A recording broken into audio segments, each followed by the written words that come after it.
return dashboard, services return dashboard, services return dashboard এ গিয়ে financial year quarter আর period.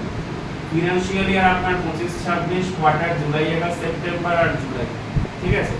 দেখুন July August সেপ্টেম্বরটা কবে করব, অক্টোবরে গিয়ে।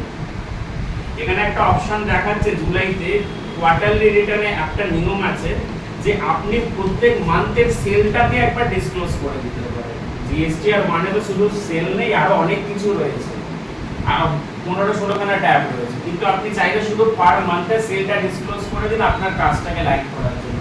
আসল ফাইলিংটা হবে আপনার অক্টোবর মাসেই, 3 মাস আমি সেলটা চাইলে পার মান্থ ডিসক্লোজ করতে পারি। তো দেখুন এখন যদি জুলাইটা ক্লিক করে আমি যাই, তো আমাকে বলছে ইনভয়েস ফান্ডিশিং ফ্যাসিলিটি, মানে আমি চাইলে আমার সেলগুলোকে জাস্ট ইনভয়েস, যেগুলো ইনভয়েস জেনারেট হয়েছে ওগুলোকে জাস্ট ডিসক্লোজ করতে পারি। তো এগুলো শুধু B2B করা যায় আমাদের, মানে কোয়ার্টারলি নিলে আপনি প্রত্যেক মান্থের কি করতে পারবেন, B2B বিলগুলোকে ডিসক্লোজ করতে পারবেন। এবার B2B বিল আপনি রেগুলারে বলুন, কোয়ার্টারলিতে বলুন, ডিসক্লোজ কিভাবে হয় দেখুন।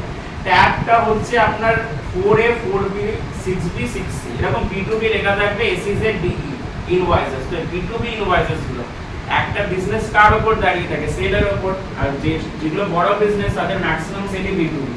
B2C বিল রিটেলাররা করে, বড় বড় ম্যানুফ্যাকচারিং ইন্ডাস্ট্রি প্রাইভেট লিমিটেড সব B2B।